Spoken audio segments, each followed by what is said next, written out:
சரி, வாங்க அங்க பார்க்கலாம். இப்போ இதுதான் உங்களுக்கு முனீஸ்வரனா? ஆமாங்க, இவர் தான் ராஜமுனீஸ்வரர். இவர் தான் ராஜமுனீஸ்வரர். ஆமாங்க. சரி, இவரு எது எது இவர் வந்து முன்னடையான்னு பேரு. அந்த முனீஸ்வரனுக்கு காவல் புரியக்கூடிய தெய்வம். அதாவது இவருடைய உத்தரவு இருந்தால் உள்ள போலாம், உள்ள இருந்து வெளியே வரலாம். ஆமாங்க. இவரை மீறி வெளியில போக முடியாது, வர முடியாது. ஆமாங்க, ஆமாங்க. அந்த முனீஸ்வரனுக்கு வந்து முதல்ல அவர் வரணும்னாவே வந்து பூதப்படை பூத கணங்கள் வரணும். அதே மாதிரி வந்து அவருக்கு சப்த கன்னிமார்கள் வரணும். அதே மாதிரி அந்த முனீஸ்வரனுக்கு உண்டான படைகள் அத்தனையும் வந்தாதான் அவர் வருவார்.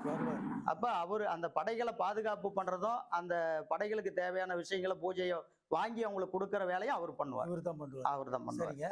இந்த சிலை இருக்க இந்த அம்மன் சிலை என்ன? இதுதான் வந்து மகாசக்தி காளியம்மன் பேருங்க. இவங்க இது மகாசக்தி காளியம்மன். ஆமா ஆமா. சரி சரி சரி. இதுக்கு ஏதாவது தனி விசேஷம் உண்டா? இது வந்து இதுக்கு ஒரு தனி கதையே இருக்குங்க. அப்படி சொல்லணும்னா அது ரொம்ப நேரம் ஆகும். ஓ அப்படிங்களா? ஆமா ஆமா, இதுக்கு ஒரு தனி கதையே இருக்கு. சரி சரி, பைரவரை பார்க்கலாம் வாங்க.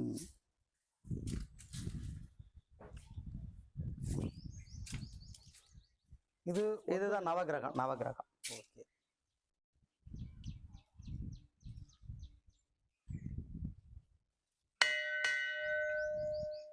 இதுதான் கால பைரவர். ஆமா ஆமாங்க, இவர் தான் பைரவர். இப்போ இவரை சுத்தியும் ஆமா 8 பைரவர் இருக்காங்க, அஷ்ட பைரவர் இருக்காங்க. ஆஹா, சிவன் பிரம்மா விஷ்ணு இருக்காங்க. காட்டுங்க, அது எது எதுன்னு காட்டுங்க. இவங்க இவங்க 3 பேர்த்துல யாரு? இல்ல, இவங்க வந்து அஷ்ட பைரவர்கள்ல இவங்க 3 பேருங்க. சரிங்க. அதுக்கு அடுத்தது வந்து இது வந்து விஷ்ணு. இது ஆமா. சரி. அதுக்கு அடுத்தது அந்தான வந்து பிரம்மா இருப்பாரு. தலையெழுத்திய மாத்துறவரா? ஆமா, இவர் தான் பிரம்மா. இவர் தான் பிரம்மா. ஆமா. சரி. இது அவர் தான் சிவன்.